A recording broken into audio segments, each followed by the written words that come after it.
est 15 h, bonjour à toutes et à tous et merci de nous rejoindre pour cette édition. Voici les titres qui vous seront développés.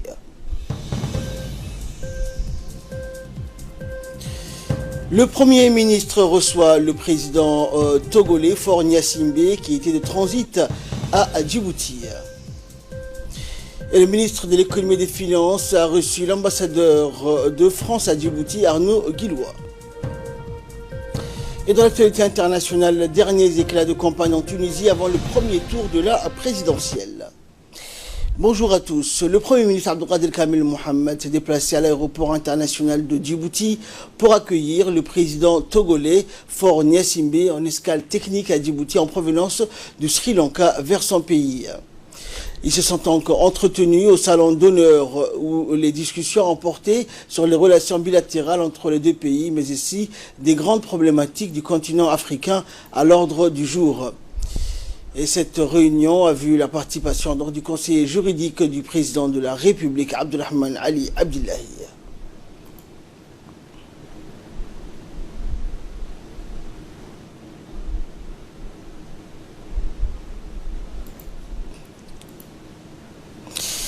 Le ministre de l'économie et des finances, Ilyas Moussa Daouala, a reçu hier dans son cabinet l'ambassadeur français à Djibouti, Arnaud Guillois. Ce premier contact, l'ambassadeur français a remercié donc le ministre pour la disponibilité qui lui a été accordée depuis son arrivée à Djibouti. Au terme de cette rencontre, les discussions ont porté sur les efforts consentis par la République de Djibouti et la République française afin de renforcer les relations de partenariat, mais aussi les nouvelles perspectives qui vont consolider la coopération dans plusieurs domaines nécessaires.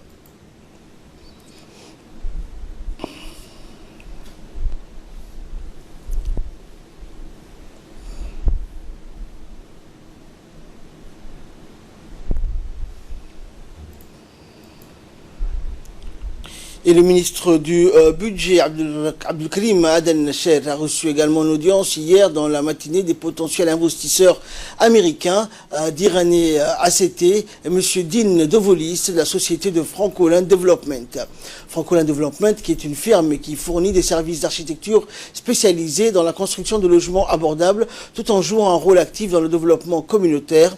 Les investisseurs ont présenté des modèles d'architecture durable à travers différentes pratiques qui ont pour objectif de réduire l'impact négatif d'un bâtiment sur son environnement et de prendre soin de la qualité de vie de ses habitants et des communautés, tout cela en symbiose avec les normes environnementales.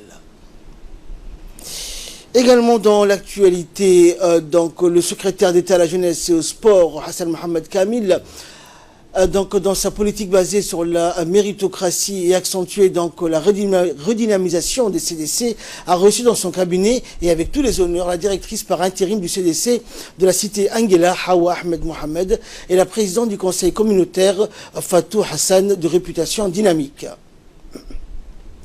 Cette rencontre s'est déroulée en présence du conseiller technique Abdillahi Hassan, de la directrice des CDC, Louria Hassan, du chef de service du suivi Ahmed Ali Ahmed et du chef de service de programmation du CDC Quraish Ali, ainsi que des animateurs du centre. En effet, après avoir constaté les prouesses sur fond d'abnégation consenties par l'équipe du CDC d'Anguela, le secrétaire d'État a décidé de lui attribuer en guise d'encouragement l'attestation du meilleur CDC du mois pour avoir honorablement assuré une bonne organisation et fonctionnement de cette structure dans le cadre des nobles missions d'intégration socio-éducative et sportive qui lui sont assignées au profit des jeunes. Le secrétaire d'État a félicité Mme Hawa Ahmed, l'exhortant à poursuivre dans cette voie. Du jeudi 5 septembre au dimanche 8 septembre, l'équipe mobile du centre médico-hospitalier d'Obok a effectué une sortie dans la région reculée de Dadatou. Cette localité située à environ 170 km du chef-lieu avec un accès très difficile, le médecin-chef de la région sanitaire d'Obok, Dr Ibrahim Dimbio, s'est déplacé avec une équipe mobile composée de plusieurs membres. Il y avait le dépistage de la malnutrition, la campagne de vaccination, mais aussi une sage-femme donc, et un technicien ophtalmologiste. La population de cette localité, donc très éloignée, qui n'a pas accès aux consultations d'un médecin, ont apprécié à sa juste valeur le déplacement de l'équipe du Dr docteur Dimbio, qui est une première dans l'histoire. Le nutritionniste d'Alsa a mis l'accent pour sa part donc sur l'importance de l'alimentation des enfants de moins de 5 ans, qui est la couche la plus vulnérable. Il a été réalisé plus de 350 consultations adultes, une vingtaine de femmes enceintes ont bénéficié de la consultation prénatale et plus d'une centaine d'enfants ont été dépistés pour la malnutrition et vaccinés par l'équipe. Les adultes ont aussi eu droit à la consultation ophtalmologique et au dépistage de la cataracte par le docteur Daoud Ibrahim. Et pour la petite histoire, le médecin-chef docteur Dimbio et la sage-femme Saïda Kassim ont réalisé un accouchement sur place pour une femme qui attendait une évacuation. La population a tenu à remercier le ministre de la Santé pour ses actions de santé de proximité entreprises à travers les sorties des équipes mobiles qui répondent donc à la politique du président de la République, Ismaël Omar Guelleh.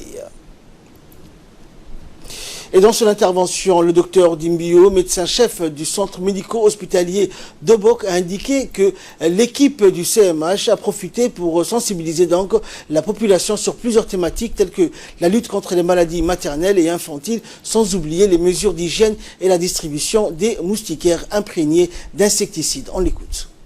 On a fait une équipe composée de plusieurs spécialités. Il y avait l'ophtalmologie, il y avait la nutrition, il y avait la sage-femme. Dans la maternité, il y avait aussi la vaccination, la consultation médecine générale, la consultation pour les enfants. Donc, on a fait en gros tout ce qui est les paquets minimum. Le mieux, c'est qu'on puisse faire des sorties équimobiles avec des équipes multidisciplinaires une fois par mois au moins. Donc, désormais, on va les faire. Donc, l'équipe aussi était composée. Il y avait aussi la préfecture qui s'est déplacée avec nous. Il y avait les gendarmes. Il y avait les militaires, il y avait beaucoup de gens avec nous, on a été bien accueillis, on a fait beaucoup de travail et alhamdoulilah, on compte refaire le même travail plusieurs fois, c'est-à-dire une fois par mois au moins, on doit faire des équipes mobiles, des caravanes comme ça. Donc nous remercions le ministre de la Santé pour son appui, nous remercions aussi le président de la République pour la politique des proximités qu'il a eu à mettre en place, donc nous remercions tout le monde. Et dans le dossier de cette édition, nous allons vous parler d'artisanat et de son impact sur les femmes djiboutiennes. Cette forme d'art permet à ces femmes qui se lancent dans des activités génératrices de revenus de s'initier à de nouvelles techniques en matière d'artisanat et de création, de commerce, de marketing, d'art et d'organisation d'exposition. C'est un document de la rédaction.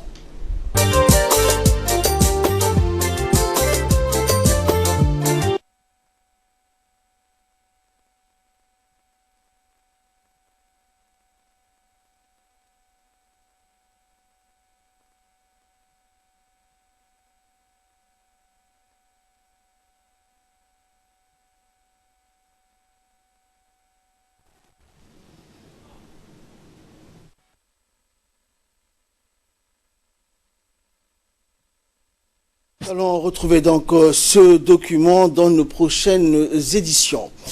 Nous passons sans plus tarder aux nouvelles du monde, notamment présidentielles en Tunisie. Dernier jour de campagne en Tunisie, donc les dernières heures de la campagne électorale avant la présidentielle. Le premier tour aura lieu donc ce dimanche et le suspense est entier.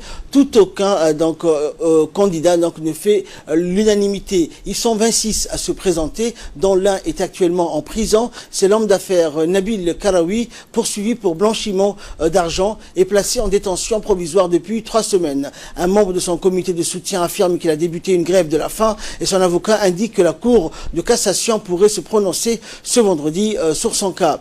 La campagne a été marquée notamment par 3 débats télévisés entre les candidats. C'est inédit dans ce pays et cela a été largement suivi, signe de l'intérêt de la population pour cette élection. C'est la deuxième élection présidentielle depuis la révolution de Jasmine en 2011. Le scrutin a été initialement prévu en octobre, mais il a été avancé en raison de la mort du président Berri Raïd Essebsi, c'était en juillet dernier.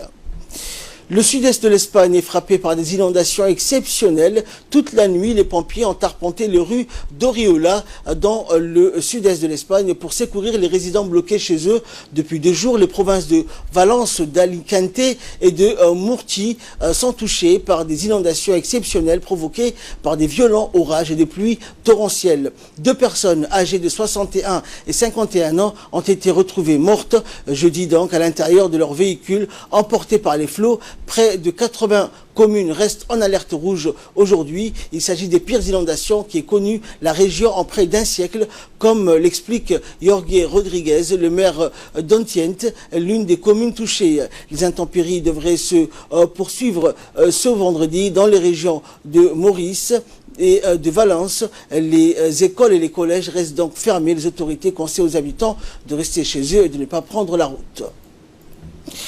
Google va verser 1 milliard d'euros à la France, un accord historique selon Bercy. Le géant américain de l'Internet, Google, qui était visé par une enquête pour fraude fiscale, a accepté hier de verser près d'1 milliard d'euros pour solder l'ensemble de ses contentieux avec le fisc français. Dans le cas de cet accord, la multinationale a accepté d'une part de payer 500 millions d'euros d'amende pour mettre un terme à une enquête du parquet national financier et d'autre part de verser 465 millions d'euros de rattrapage fiscal pour clore les procédures de redressement engagées à son encontre. L'amende de 500 millions d'euros acceptée par Google France et Google Irlande a été validée par le tribunal de Paris dans le cadre d'une convention judiciaire d'intérêt public qui permet à une entreprise de négocier une amende sans aller en procès ni passer par une procédure de plaidoyer coupable. Et enfin, exoplanète, controverse donc autour de la paternité de la découverte d'eau. L'annonce de la découverte d'eau sur une exoplanète a fait sensation le 11 septembre. Et de plus, selon l'équipe d'astronomes de l'University College London, à l'origine de cette annonce, l'exoplanète en question, K2-18b, serait habitable. Mais voilà, une autre équipe conteste la paternité de cette découverte. En effet, des scientifiques de l'Université de Montréal ont affirmé que leurs collègues londoniens avaient utilisé leurs données qui étaient tombées dans le domaine public, ambiance donc. Et la découverte de vapeur d'eau sur K2-18b est très prometteuse et représente une nouvelle étape dans la recherche de signes de vie au-delà du système solaire. La découverte donc propulse même cette exoplanète très lointaine située à plus d'1 million de kilomètres de la Terre au rang de meilleure candidate pour la recherche de signes de vie extraterrestres. C'est tout pour ce journal. Merci de l'avoir suivi. Restez avec nous. Le programme continue sur Télé Djibouti.